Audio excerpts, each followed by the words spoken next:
So I had heard this story that Keith Richards and Mick Jagger were actually locked in a kitchen by their manager.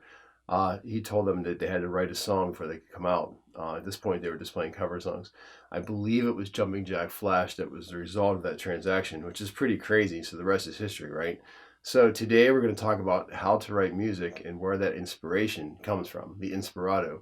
Hopefully it's not from being forced into a kitchen, but you get the idea. First of all, my name is Drew Bentley and the channel is Learn Guitar with Drew. Thank you so much for checking out this video. Please hit that subscribe button, click the bell for notifications. In the comment section down below you'll find links for my websites and lots of other guitar stuff. Okay, so I remember once I was at a gig with a friend of mine. We were in a band together, and there was another guy playing with us. And the guy who was with us told us that he had written 100 songs. And my band member looked at him and said, "Yeah, but how many good songs have you written?" It's a pretty funny moment. But the point is that we all write songs, lots and lots and lots of songs, and then eventually we come up with some really good ones. So we have to start now trying to write music. It starts at the very beginning of your journey. You start to try to write music right now, and then it will get better and better and better. At first it's kind of clumsy and not so good, but like everything else, over time you'll get better at it. So I think it's important to listen to a lot of music, and like if I was going to write a novel, like a Stephen King novel or something, I would have to read 1,000 books first before I could ever write that book. So we want to learn as many songs as we can. We want to learn as many Beatles songs as we can, especially. They're really good songs.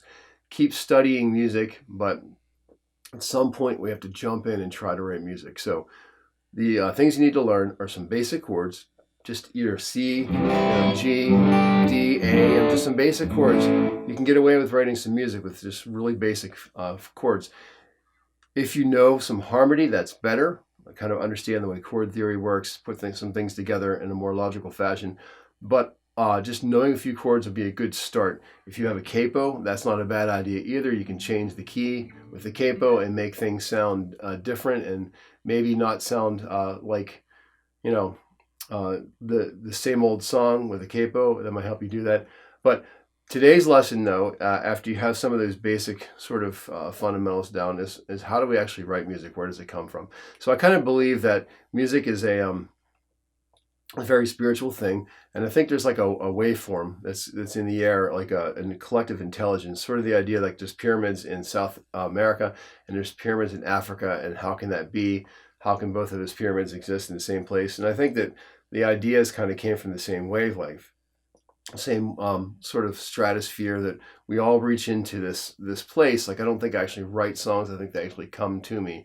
I've written about 2.5 albums of music that's actually on record, and probably a couple hundred songs that never made it. Some of them are pretty good, probably should be recorded. Some of them not so good.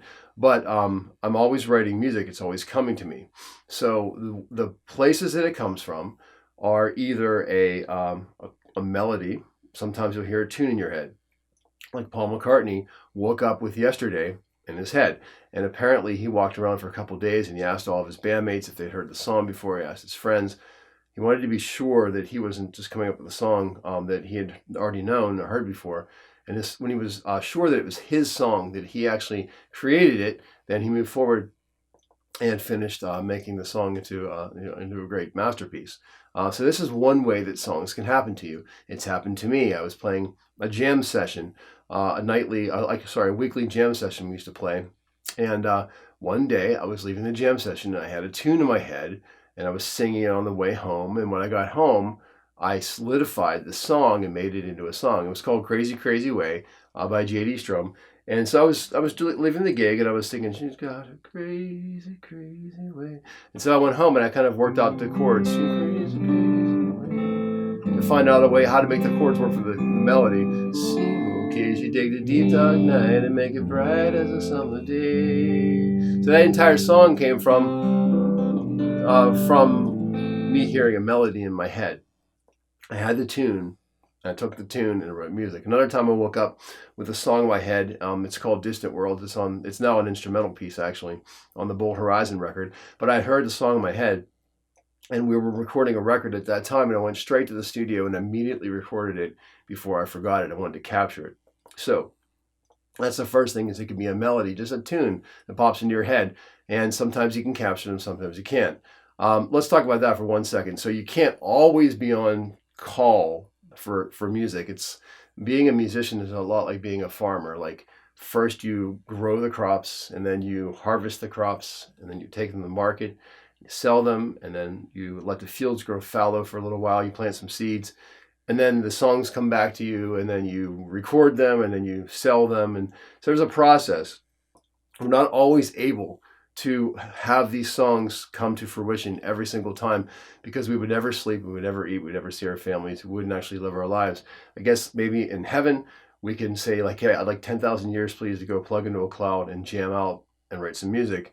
But in life, that's not always the case. So we want to be aware, use discernment. When something really, really good comes along, something you know is really good, that's when you take the time to stop and capture it. Like, for example, 4th of July. This is one of the ways you come up with a song. You come up with a song because you have to write a song. 4th of July, I was getting married, and I wanted to write a song for us to dance to at our wedding.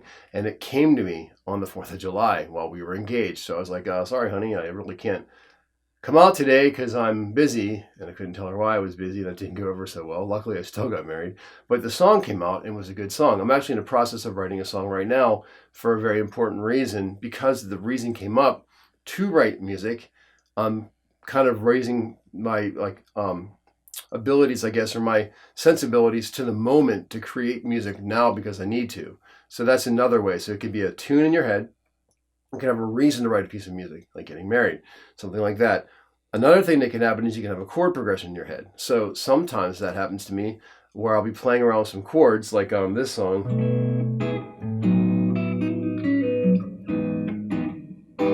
Like, I came up with the chords for that first. It's called Daydreams on the Bold Horizon record. I built the entire song around the chords. Other times I'll be playing around with some chords, and I'll take like a tune, like this is like a Diary of a Madman kind of thing. And I was like just messing around with it one day, and I kind of started to make my own piece of music with the same chords. And I was like, that's pretty cool. And then the next part of the song, I kind of like went like a George Harrison direction. That's a song called Everything on the J.D. Sherm record. The chord progression came to me while I was just noodling around, and I was like, that's pretty cool. I should work with that. So in those cases, you could get chords first. Sometimes it's a tune in your head. Sometimes it's chords. Sometimes you feel the inspiration or the desire or the need to write something. That's another thing. Sometimes it's lyrics. Like when we were kids, we all walked around with lyric books and wrote down lyrics. Like, remember, you used to write down the band name you're going to be in, like, I don't know, the Garbage Man, whatever your band was going to be called. And you'd make little band diagrams. I used to draw little Kiss drum sets all the time. I love to draw Kiss drum sets. I don't know why that was, but I thought that was so cool. And you'd also write down lyrics, too, for the band you were going to be in when you were older. And start writing songs. Now, the greatest lyricists, like Neil Peart from Rush, like, I can't touch those guys. So I have been sort of leaning towards writing instrumental music lately. I wish I could write lyrics like that. I could do it okay. But those guys, like some people just have like just absolute mastery of writing lyrics, the Bob Dylans of the world, so that's one way to do it, is you might get some lyrics that you want to put music to. And that's another cool thing. So maybe that's a collaboration thing. Maybe you collaborate with somebody who's better at writing music, but maybe you're better at writing lyrics. You put those together, and then you have something magic happening. So sometimes it's the words. And then sometimes it's a lick. Sometimes you have a cool lick, like a cool riff. How many cool riff songs are there? Black Dog, Carry On Wayward Son. So many great songs are written around the guitar riff itself. So that's another craft. Another way of doing this. You write the riff first, and then you build the song around the riff. That's a cool way to do it too. Okay, so let's kind of go back over these 5 ways that songs can start for you. And again, you want to use discernment. You're going to write a lot of things that aren't so good, but you're practicing, right? So you keep writing stuff. I write stuff every time I pick the guitar up. Nearly every time I pick up the guitar, something is new. Generally, it's not as great as I'd like it to be to continue to pursue with it, or maybe it's not the right time of my process to actually turn this into something that I'm going to wax and spend money to produce and create a piece of music that's actually, you know, in the real world. But working on the process of writing is the goal here. Just like practicing your guitar, you want to practice writing. If you get a really cool melody in your head, work with it. Sometimes the best music comes from what comes in your head because it's not hindered by your technique. Like if you got all these crazy chops and you can fly around the guitar, sometimes that can keep you from playing melodically. You can just play really, really fast, but you're not playing necessarily melodically because you have so much technique that maybe you're overplaying. So that's the first thing, or overplaying a melody you're going to write for a song. The second thing is maybe you get a reason to write a song. Like the song I wrote for us to get married to. Maybe it's writing a song for a friend. You know, when that happens, some really good stuff can happen because you're sort of under a time restraint. You feel like you have this need to push forward to write music. Maybe if you're in a band and you have a record deal and they want you to write 5 songs in the next 5 days, you know, something like that. Sort of like the Rolling Stones. The other thing is you might have a chord progression. You can find a really cool chord progression that happens and you can build around that. That's a great way to start a song. Now, I'll have a lot of lessons in this series about songwriting, and one of them will be about how to sort of cultivate these ideas. What do you do with a chord progression? You know, how do you actually structure a song? Lots of lessons coming, but this is just about how to get started writing music. The next thing is lyrics. If you have some cool lyrics that you want to share with the world, by all means, start to try to put music to it and create music, and you can write some really good songs from that. And the next one is a lick. If you have a cool lick you come up with, a cool riff, just try to build a song around that riff. That's another way to do it too. Okay, so just get started now. Just don't hesitate. Write songs, even if they're not good songs. It doesn't matter. Just write songs. You know, you can take another approach might be to take a blues song, take a simple blues progression and write some words to it, just to get the juices flowing, you know. Write some music. Doesn't have to be great, just has to be something. You have to start somewhere. Eventually, you'll get really, really good at it. And like I said before, study as much music as you can, learn as much music theory as you can about chords, and learn as many songs from other people as you possibly can. You want to learn as much as you can. So when you're writing music, instead of having no idea where to go with it, you have too many ideas of where to go with it. Like Geddy Lee said, you have to do something 99 times until you do it the right way, the 100th time.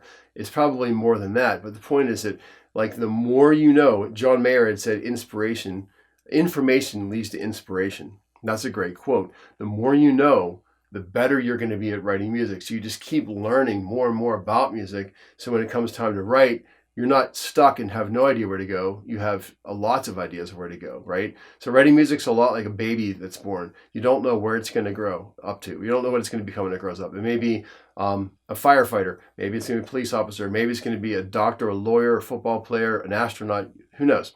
So while your song, like your child, is developing, you want to look for its strengths and nurture those and sort of lead it in the direction of where you think that song's going to end up.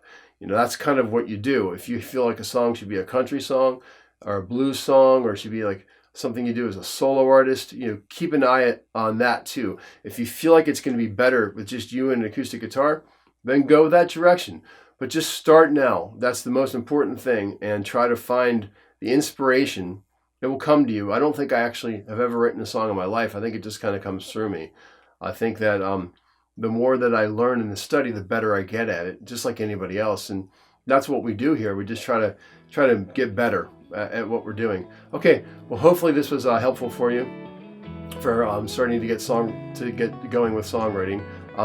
Please check out any future videos I have for songwriting. And thanks for coming by the channel. If you like what you see here, please hit that subscribe button and click the bell for notifications. And as always, I can't wait to see you at the next lesson.